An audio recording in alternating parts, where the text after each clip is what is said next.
Je vous propose de visualiser avec moi ceci. Si la relation entre les pays d'Afrique et la France était une marmite, sachez qu'elle est très sale, cette marmite. Elle est sale de reconnaissance légère des exactions commises. Elle est sale de corruption. Elle est sale de non-transparence. Elle est sale de vocabulaire dévalorisant. Elle est sale, Monsieur le Président. Je vous invite à la recurer par des actions concrètes. J'ai déjà proposé des actions, commencez. Mes amis le feront aussi. Si vous refusez de la laver, si vous voulez quand même préparer là-dedans, je ne mangerai pas. Nous ne mangerons pas. L'Afrique ne mangera plus. Le repas. Écoutez. Le repas.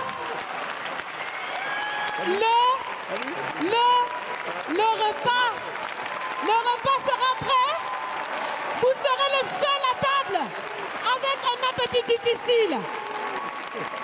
À bon entendeur, salut. La voix de cette Burkinabé était comme une prophétie si l'on regarde ce qui se passe aujourd'hui au Sahel mais aussi dans d'autres pays d'Afrique francophone. C'était lors du sommet France-Afrique qui s'est déroulé à Montpellier le 8 octobre 2021. Macron aurait dû écouter cet avertissement.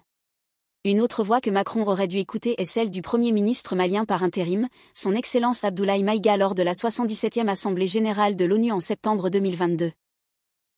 Je terminerai en donnant 2 conseils aux nostalgiques de la domination.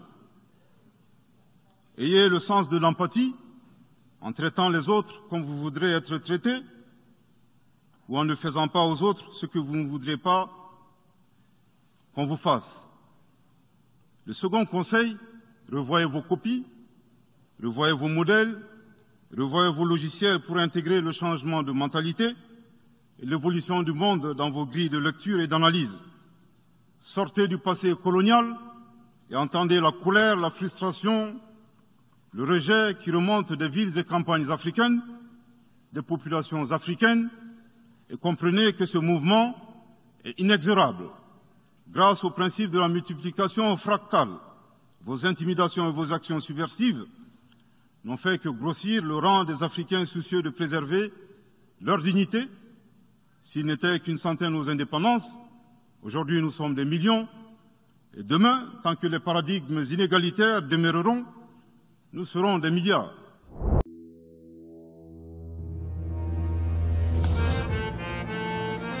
Hier, j'ai partagé avec vous cette vidéo dans laquelle vous trouvez plusieurs critiques de la politique de Macron en Afrique comme actuellement dans la crise en Ukraine. Je vous invite à l'écouter, à la fin de cette vidéo, si ce n'est pas encore le cas. Aujourd'hui, je voudrais que nous revenions sur les propos de la Burkinabé Raniamandé Elda Kwama, toujours d'actualité. Le discours de Raniamandé Elda Kwama au sommet Afrique-France à Montpellier le 8 octobre 2021 est une interpellation puissante et franche au président français Emmanuel Macron et à la communauté internationale. Kwama critique vivement le vocabulaire dévalorisant utilisé par les institutions françaises et rejette l'expression « aide au développement » qu'elle juge inefficace et aliénante. En citant Thomas Sankara et Joseph Kizerbo, elle insiste sur la nécessité pour l'Afrique de se développer par elle-même et non par une aide extérieure perpétuant la dépendance. L'oratrice appelle à des collaborations saines, transparentes et constructives, rejetant toute relation paternaliste, et propose des actions concrètes comme la transformation de l'Agence française de développement, AFD. Utilisant une métaphore puissante, elle décrit la relation entre l'Afrique et la France comme une marmite sale, avertissant que sans des actions concrètes pour la nettoyer, l'Afrique refusera toute relation déséquilibrée. Suivons ensemble et discutons ensuite. J'ai des choses à dire, mais il faudrait bien que vous me permettiez de respecter les salutations d'usage. Monsieur le Président, chers invités, chers Français, chers Africains, chers amis, Mesdames, Messieurs, et à tous ceux qui sont là aujourd'hui et qui nous suivent à travers les médias pour participer à cette conversation directe et surtout sans filtre. Bonjour. Bonjour. Je suis Raniamandé Elda Kwama. Je suis africaine, je suis burkinabé, je suis intègre. Merci. Nul besoin donc de vous préciser que mon interpellation sera celle de la vérité, de la sincérité et de la franchise. Sans filtre, Monsieur le Président. Mon point va s'articuler autour de tous ces imaginaires-là.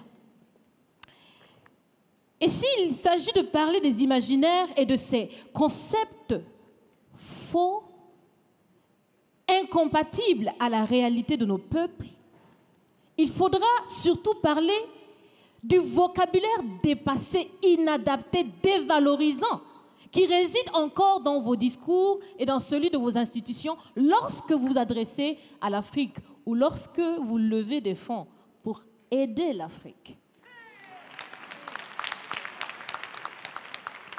Parmi ces expressions, il y en a une qui retient mon attention tout le temps et qui par fini me dérange.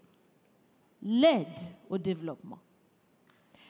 Monsieur le Président, l'aide, tant qu'elle n'aide pas, tant qu'elle n'amène pas à se départir de l'aide, comme le dit Thomas Sankara, il faut s'en débarrasser. Car l'aide, ce type d'aide-là rend esclave. Ce type d'aide-là empêche les peuples, les populations de s'en sortir par elles-mêmes, par leur propre capacité, parce qu'elles peuvent le faire, Monsieur le Président, et vous devrez le savoir. Le meilleur est en chacun d'entre nous, quelle que soit notre origine.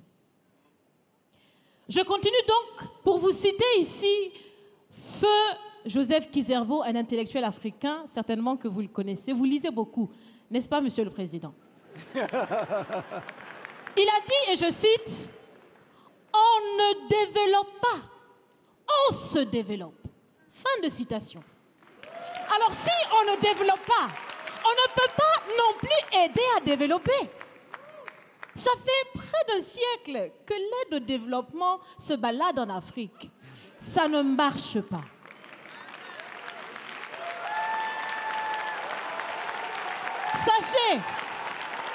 Sachez que l'Afrique se développera par elle-même, par le potentiel local et celui de la diaspora, et certainement dans l'interdépendance avec les autres nations de la planète, mais surtout à travers des collaborations saines.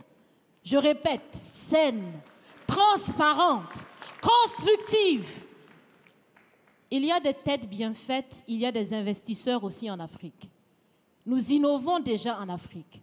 Et si ce n'est pas co-constructif, dans cette relation qu'on imagine, on n'en veut pas. C'est donc fini. C'est donc fini les expressions « Sauvons l'Afrique ». Aidons à développer l'Afrique, il y a tellement de misérables là-bas. C'est fini, Monsieur le Président.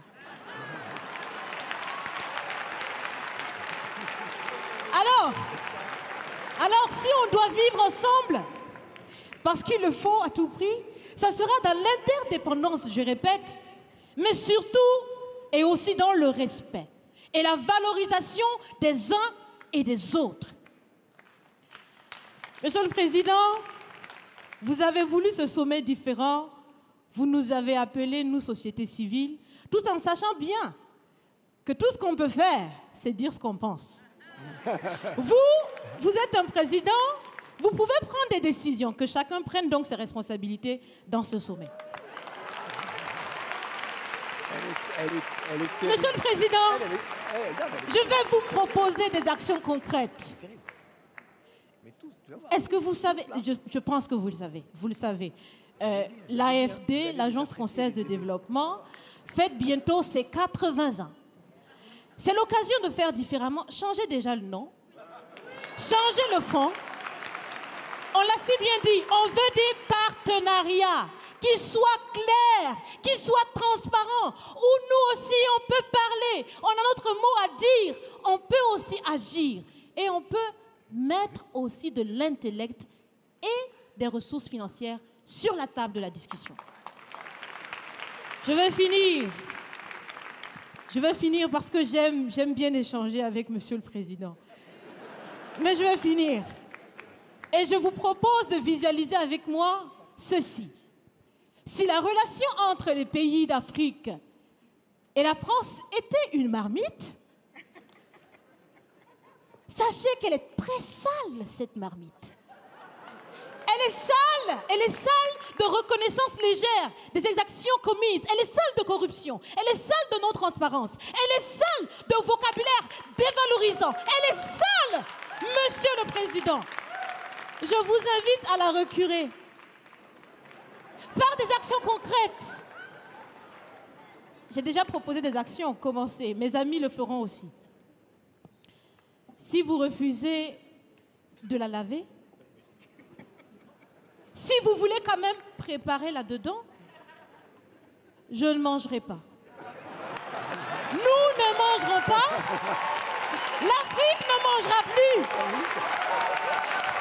Le repas. Écoutez. Le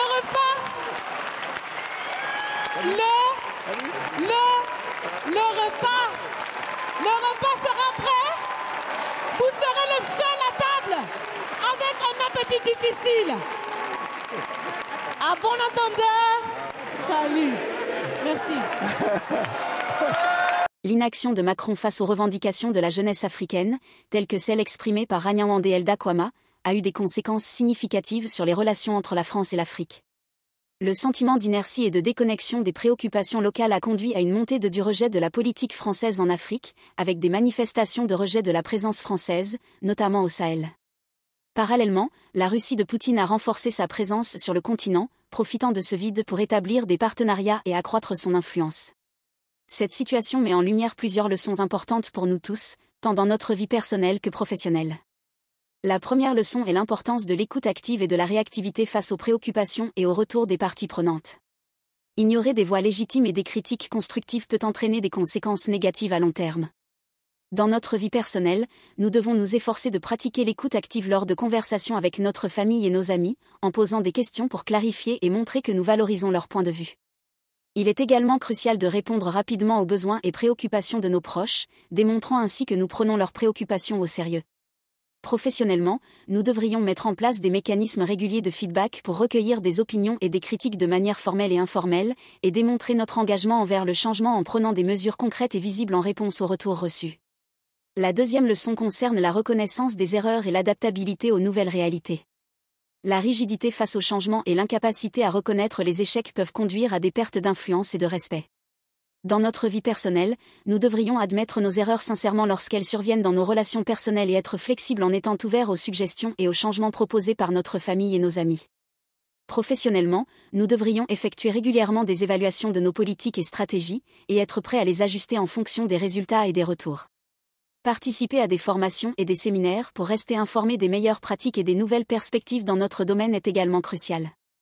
Une autre leçon importante est que les engagements superficiels ne suffisent pas.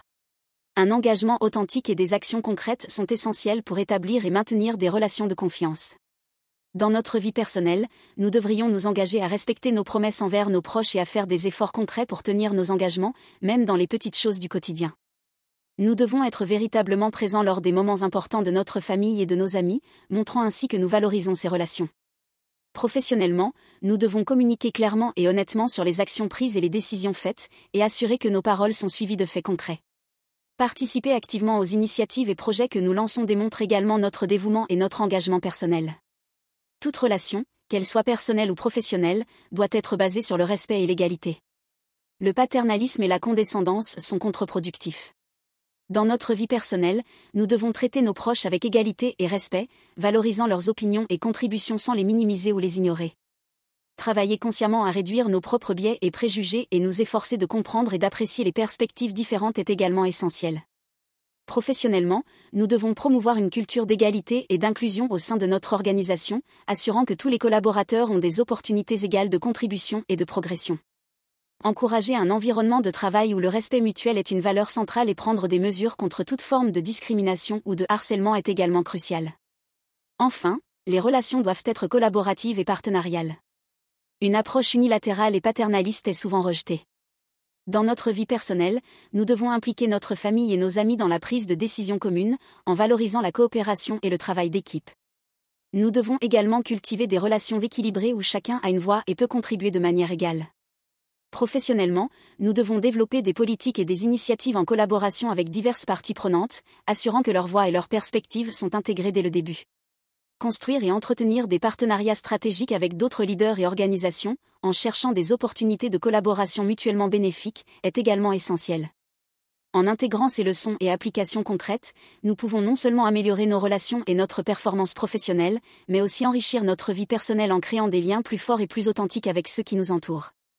Enrichissez le débat en commentaire. Merci pour votre implication et votre dynamisme dans la communauté. À bientôt.